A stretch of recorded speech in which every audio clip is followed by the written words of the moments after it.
On an autumn afternoon, the restaurant Old Town Grill, in the suburbs of Chicago, was bustling with weekend activity. Rachel Miller moved from table to table with practiced ease, taking orders with a smile. She had been working at this restaurant for 5 years, ever since her divorce.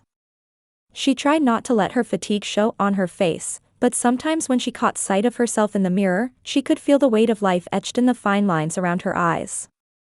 When work ended, Rachel hurried to pick up her son. Ethan had just turned 10 and was a boy who seemed mature beyond his years. He understood that his mother was working alone and was a gentle child who never made unreasonable demands. When she spotted her son waiting at the school gate, warmth spread through Rachel's heart. For this child, she felt she could face any hardship. "Good job today, Mom." Ethan took his mother's hand and squeezed it gently with his small fingers. "Thank you, Ethan. How was school today?" "Really good. I got a perfect score on my math test." Rachel felt proud of her son. Even in their financially difficult situation, Ethan consistently maintained excellent grades. His intelligence and sharp observation skills sometimes surprised adults. That evening, while preparing dinner in their small apartment kitchen, the phone rang. Looking at the caller ID, Rachel's expression clouded. It was a call from her mother, Margaret. "Rachel? I need to talk to you about Sophia's wedding." Margaret lived in an upscale neighborhood in Chicago. Her husband Robert was a successful accountant, and the family lived an upper-class lifestyle. For Margaret, her divorced eldest daughter was always a source of headaches. "What is it, Mother?" "You're supposed to come, but please don't dress inappropriately. The relatives will be there too." Rachel's grip tightened on the phone receiver. Her mother always considered her current situation shameful. 5 years ago, when her husband's affair was discovered and she divorced, her parents said she should have tried harder. Instead of supporting their daughter who was desperately working as a single mother, they were constantly critical. "I'll dress appropriately. And tell Ethan to be quiet. I don't want children's noise ruining the ceremony." After hanging up, Rachel sighed deeply. Her father Robert was a kind man, but he rarely went against his wife's opinions. He often sacrificed his eldest daughter's position to maintain peace in the household. Meanwhile, her sister Sophia was the family's pride. After graduating from a prestigious university, she got a job at a major bank and was set to marry an executive candidate from the same bank. Her parents constantly used Sophia as a point of comparison, criticizing Rachel's choices. "Look at Sophia. She makes the right choices." This was Margaret's constant refrain. The next day, during her break at the restaurant, Sophia called. "Sister, about the wedding, could you try not to stand out too much? It's my special day." "Of course, Sophia. Congratulations. And tell Ethan too. Make sure he doesn't make a fuss. Michael's family will be there, and I don't want to make a bad impression." Sophia's voice carried a hint of contempt for her sister. She had grown up receiving her parents' affection since childhood and thought it natural to look down on her sister. Rachel's divorce was nothing but family shame to Sophia. After hanging up, Rachel thought about Ethan. Her son sensitively picked up on his grandparents' and aunts' attitudes. Sometimes she would see him quietly listening to adult conversations. His sharp observation skills showed that he understood the family's complex relationships. That night, while doing his homework, Ethan said to his mother, "Mom, don't Grandma and Grandpa like us?" Rachel's heart ached at her son's question. Children understood much more than adults thought. "That's not true, Ethan. Family is family." But those words rang hollow. Rachel herself rarely felt love from her family anymore. She had a premonition that Sophia's wedding would be another scene of humiliation. Still, she had to attend as a family member. For her son's sake too, she had to be strong. 3 weeks before Sophia's wedding, on a Tuesday morning, a formal invitation arrived at Rachel's place. The invitation, printed with gold letters on thick ivory paper, was clearly expensive. When she opened the envelope, a small note fell out. Written in Sophia's handwriting, "Dress code is formal. Don't you dare come in cheap clothes." Rachel stared at the invitation with mixed feelings. While she genuinely wanted to celebrate her sister's happiness, she was hurt by how her family treated her. When Ethan came home from school, his eyes lit up at the beautiful invitation in his mother's hands. "Wow, what a pretty invitation, Mom. I'm looking forward to Aunt Sophia's wedding." "Yes, Ethan. But we need to dress formally, so let's go buy new clothes." Over the weekend, Rachel decided to purchase clothes for her son and herself from her limited savings. At the department store, she chose a small suit for Ethan and found a modest but elegant navy dress for herself. While not expensive, the cost of both outfits equaled her week's salary. When the saleswoman complimented them saying, "You both look lovely," Rachel felt beautiful for the first time in a long while. Ethan also posed proudly in front of the mirror in his new suit. "Mom, we're going to look wonderful." "Yes, Ethan. We'll attend the ceremony with our heads held high." However, that night, Sophia called. "Sister, I heard you went shopping.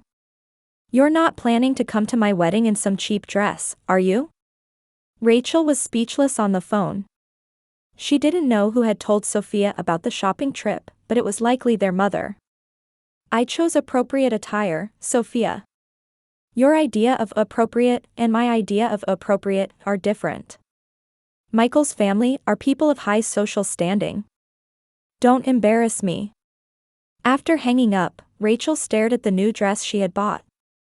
The beautiful dress that the saleswoman had complimented suddenly seemed to lose its luster. A week before the wedding, there was a family gathering at her parents' house. Rachel and Ethan were invited to dinner. Her parents' house in Chicago's upscale neighborhood was a stark contrast to Rachel's small apartment. The spacious entrance hall was decorated with awards and photos that told the story of her father's success. When they entered the living room where relatives were gathered, the conversation stopped for a moment. Uncle Tom was the first to speak. "Hey, Rachel. How are you doing?" "Fine, thank you, Uncle. So this is little Ethan. You've grown so much." Cousin Jennifer said in an artificially bright voice, "Rachel, how's work? Are you still working at the restaurant?" "Yes, it's very fulfilling." At that moment, Margaret said loudly, "Everyone, let me introduce our waitress daughter. Rachel works at a local restaurant. She's very good at carrying plates." The relatives laughed awkwardly. Rachel's face reddened with humiliation. Ethan squeezed his mother's hand tightly and quietly looked around at the adults' faces. "Mom's job is a very important job," Ethan said in a small voice. "Yes, Ethan. Every job is important," Aunt Caroline smiled kindly. During dinner, the conversation was dominated by talk of Sophia's wedding. Michael's family's social status, the grandeur of the wedding venue, the location of their new home, everything was discussed with pride. Rachel listened silently, but occasionally when she looked at Ethan, she noticed her son listening carefully to the adults' conversations. After the meal, while the children played in another room, the adults had coffee in the living room. Rachel was helping wash dishes in the kitchen when she happened to overhear her parents' and relatives' conversation. "I feel sorry for Rachel, but I don't want Sophia to be spoken badly of because of the divorce," came her father Robert's voice. "That's right. I'm worried that Rachel's presence might affect Sophia's marriage," Margaret agreed. "But she's family, so there's nothing we can do," Aunt Caroline said. "Because we're family, we all need to support each other," Uncle Tom joined in. However, Cousin Jennifer had a different opinion. "But Rachel's choices are her own responsibility, aren't they? Why should Sophia have to suffer for it?" Rachel stopped washing dishes. She could painfully see that even her family treated her as a burden. At that moment, Ethan came into the kitchen.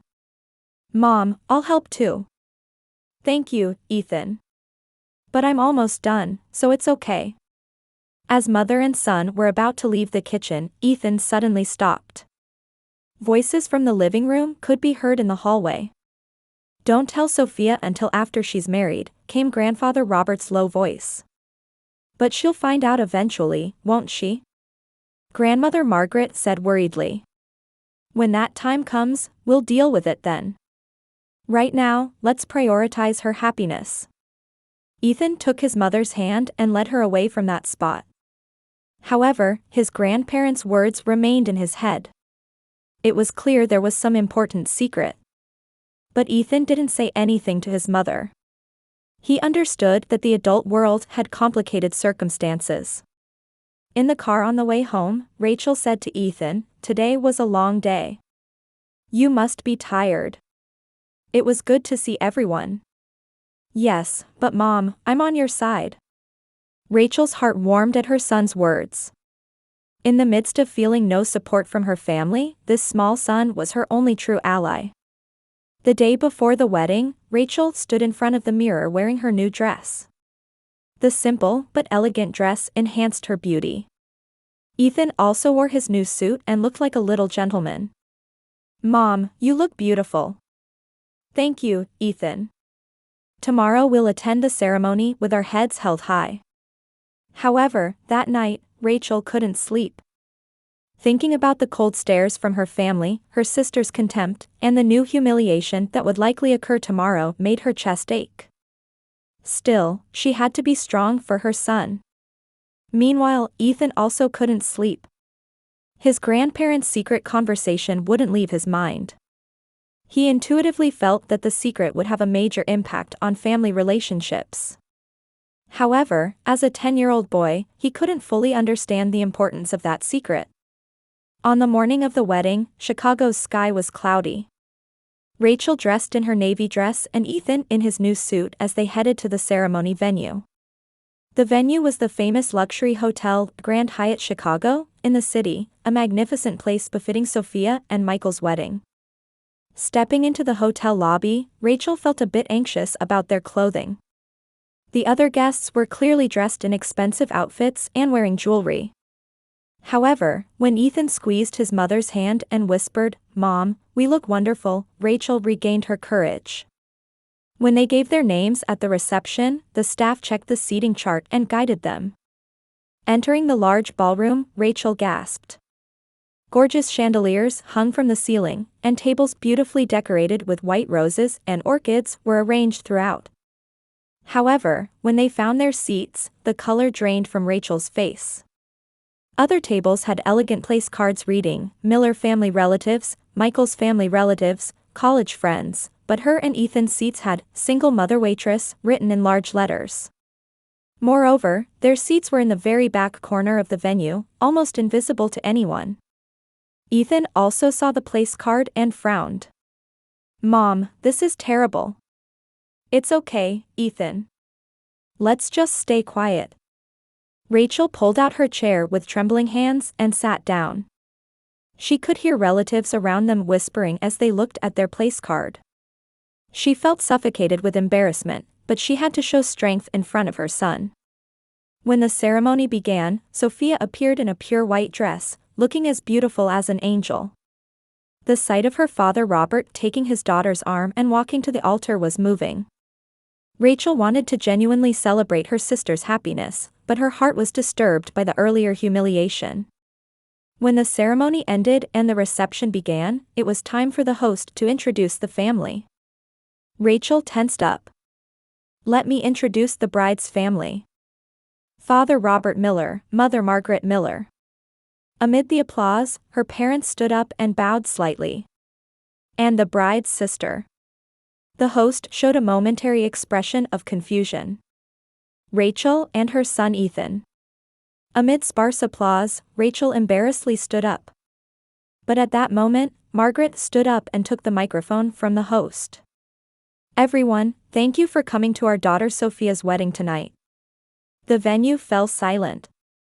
Margaret continued with a smile. "Actually, tonight we have special service. Our eldest daughter Rachel will bring drinks to everyone. She's a professional waitress, so please don't hesitate to call on her."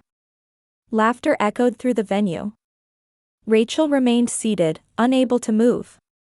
She wondered if this was a nightmare. Rachel, stand up. The guests are waiting, Margaret said loudly. The relatives around them began laughing too. Cousin Jennifer clapped her hands saying, "What a wonderful idea, Aunt Margaret." Sophia also took the microphone. "Sister, please take care of us tonight. First, please bring champagne to the groom's table." Michael's family looked confused, but some guests seemed amused. Rachel couldn't stand up or continue sitting, she was simply frozen. Tears began streaming down her cheeks. She had been treated coldly by her family before, but had never been so publicly humiliated. In front of her son, in front of a crowd of people, her dignity was being trampled. "Mom," Ethan called in a small voice. Rachel looked at her son. Anger dwelt in Ethan's eyes.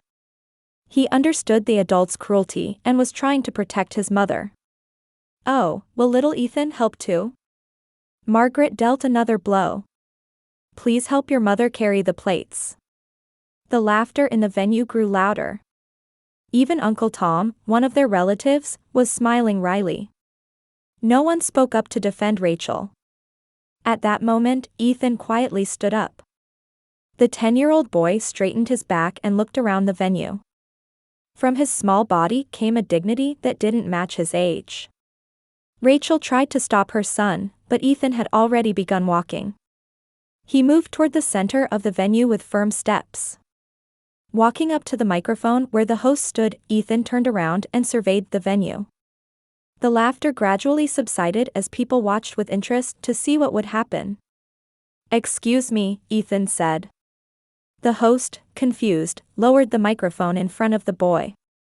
"I'm Ethan Miller. I came today to celebrate Aunt Sophia's wedding."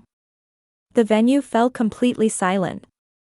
Sophia and Michael at the bride and groom's table were also tense, not knowing what would happen. "I have a present for the bride," Ethan continued in a clear voice. "I'm going to tell the truth." The color drained from Margaret and Robert's faces. They felt an ominous premonition. Grandpa and Grandma were talking about something last night. Robert tried to stand up, but his legs were too weak to move. They said they wouldn't tell Aunt Sophia until after she got married. Murmuring arose in the venue. Sophia looked anxiously at Ethan. "But I think it's better to know the truth." Ethan took out a small smartphone. It was something he had found in his grandparents' study the night before. "This is a photo of important documents about Aunt Sophia." "Ethan, stop it," Margaret said in a trembling voice, but it was already too late. The wedding guests watched Ethan with bated breath. Groom Michael looked at Sophia with a confused expression, and Sophia stood frozen with a pale face. "Grandpa and Grandma talked in the study last night," Ethan continued calmly. "They said, once Sophia gets married, she won't need to know this secret." Robert tried to stand up, but his legs were shaking and he couldn't move. The secret he had guarded for 30 years was about to be exposed by his grandson. "But I think Aunt Sophia has the right to know."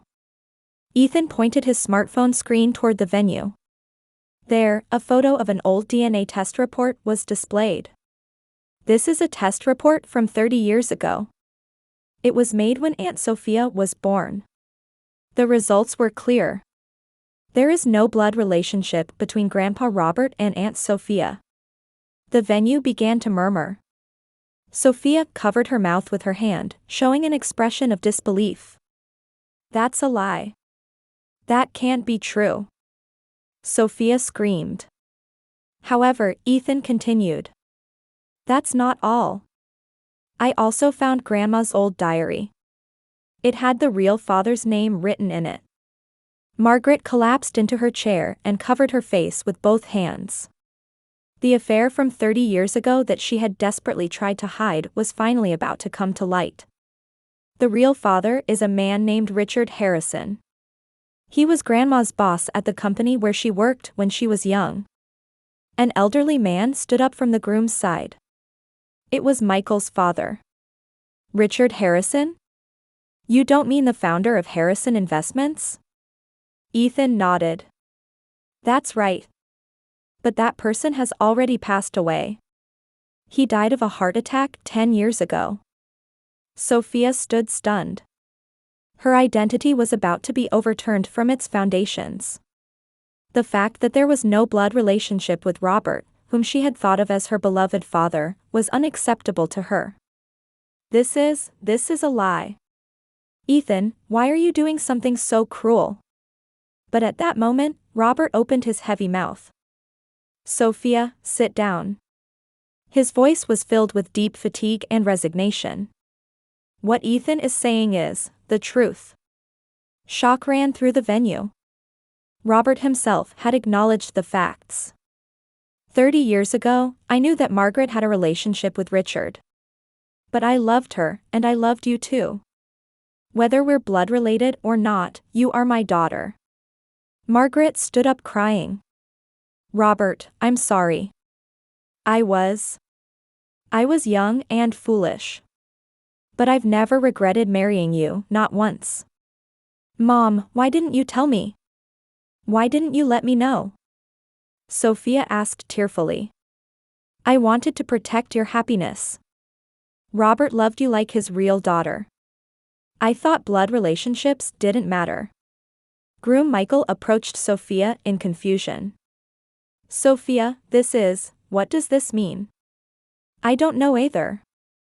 Sophia screamed. Everything I believed was all a lie. The wedding guests felt like they were watching a drama. But this was happening in reality. The glamorous wedding reception had turned into a venue for exposing family secrets. Ethan had one more important piece of information. Also, Mr. Richard Harrison had a huge inheritance. But Aunt Sophia wasn't told that she had inheritance rights. Now the groom's family began murmuring. Harrison Investments was a famous major corporation in the industry. If it was revealed that she was the founder's illegitimate child, there was a possibility that considerable inheritance would come to Sophia. Michael's expression became complicated. He genuinely loved Sophia, but this sudden revelation began to shake his thoughts about marriage. Michael, what should I do? Sophia clung to him crying. I don't know either. Give me some time. Michael's cold response hurt Sophia even more deeply. Not only had her identity collapsed, but she was about to be abandoned by the person she loved. Meanwhile, Rachel watched this scene with complex feelings. She was confronted with the ironic reality that she, who had felt inferior to her sister for years and had been looked down upon by her family, was actually the only real daughter. Uncle Tom stood up. Wait a minute. If this is true, what happens to the inheritance issue? Who will inherit Robert's assets? This comment made the atmosphere in the venue even more hostile. Financial interests had become involved. Cousin Jennifer said sharply, then what was all our special treatment of Sophia for? Does this mean Rachel was the real heir all along? Rachel stood up. She felt she needed to calm this chaos. Everyone, please be quiet. This is not the time to talk about money. Sophia is the one suffering the most right now. However, Margaret suddenly began crying loudly. It's my fault. It's all my fault. I never thought a mistake from my youth would come to light like this. Robert approached his wife. Margaret, that's enough. We can't take back the past. What's important is what we do from now on. Sophia sat down on the floor still wearing her wedding dress. The fact that the life she had believed in for 30 years was a lie was too heavy for her. Who am I? What is my identity? Ethan returned to his mother's side and took Rachel's hand with his small one. Mom, I did the right thing, didn't I? Rachel looked at her son. The truth had certainly been revealed, but the price was too high. The family bonds were completely broken, and Sophia's life had fallen into chaos. Ethan, you were brave. But things are going to be difficult from now on. The wedding guests watched this family drama, some with interest, some with displeasure. The glamorous wedding reception would be etched in everyone's memory as an unforgettable nightmare. Michael's father approached his son. Michael, perhaps this marriage should be reconsidered? 3 months had passed since then. As autumn winds began to blow through the streets of Chicago, the Miller family members were each facing new realities. Sophia and Michael's marriage was called off that very day. Michael's family opposed the marriage, saying it would tarnish the family line, and Michael himself was unable to make calm judgments in the confusion. Sophia was currently fighting identity crisis with a psychological counselor. After 30 years of believing in her life, its collapse made finding a new self not easy. On the other hand, procedures for inheriting Richard Harrison's estate were being processed. DNA retesting officially confirmed that Sophia was his real daughter, and she would inherit a considerable amount. Ironically, she became financially wealthier than when she was looked down upon by her family, but Sophia suffered from an emptiness in her heart that money couldn't fill. The relationship between Robert and Margaret had also changed significantly. Now that 30 years of lies had been revealed, the two had begun divorce proceedings. However, they didn't completely hate each other and were quietly preparing for separation while acknowledging each other's mistakes. Margaret couldn't bear the stares from relatives and friends and decided to leave Chicago. Rachel's life had changed dramatically in these 3 months. Her work at Old Town Grill was recognized, and she was promoted to restaurant manager. Her salary increased significantly, bringing comfort to her and Ethan's life. Most importantly, being freed from her family's contemptuous stares allowed her to regain her original confidence. One autumn afternoon, Sophia visited Rachel's apartment. Her sister, whom she hadn't seen in 3 months, had lost her former arrogance and wore an exhausted expression. "Sister, I want to talk," Sophia said in a small voice. The two had a long conversation over coffee in the kitchen. Sophia offered a heartfelt apology. "I've done terrible things until now. Looking down on you, making fun of you. But whether we're blood related or not, we're sisters, right?" Rachel took her sister's hand. "Of course, Sophia. Blood doesn't matter. What's important is that we grew up together. But I hurt you at that wedding. Such terrible things. That's in the past. What's important is what we do from now on." When Ethan came home from school, Sophia bowed deeply to her nephew. "Ethan, thank you for having the courage that day.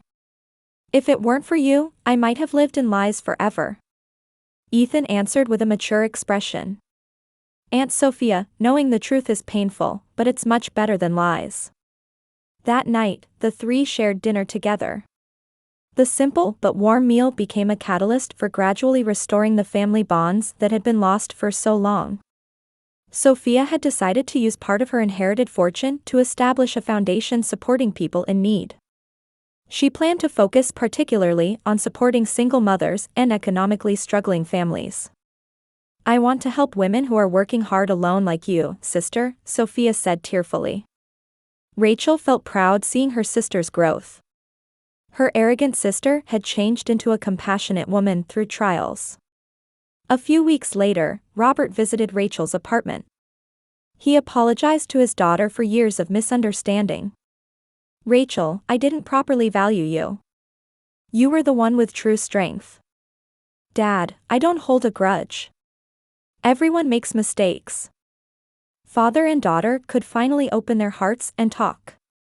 Now that it was clear they were blood related, their relationship could make a new start. On Christmas night, Sophia and Robert gathered at Rachel and Ethan's small apartment. Margaret had started a new life with her sister in California, but they all called and talked together. "I hope we can all spend time together next year," Margaret's voice came through the phone. As Ethan blew out the candles, he said, "We've become a real family. A family bound not by blood, but by love." Rachel looked around at her son, sister, and father. Their relationships were indeed not determined by blood alone. They were all learning that caring for and supporting each other was what created true family bonds. The chaos that began with that shocking wedding had ultimately brought deeper understanding and love to the entire family. Truth is sometimes cruel, but when overcome, it creates stronger bonds. This is what the Miller family members learned firsthand.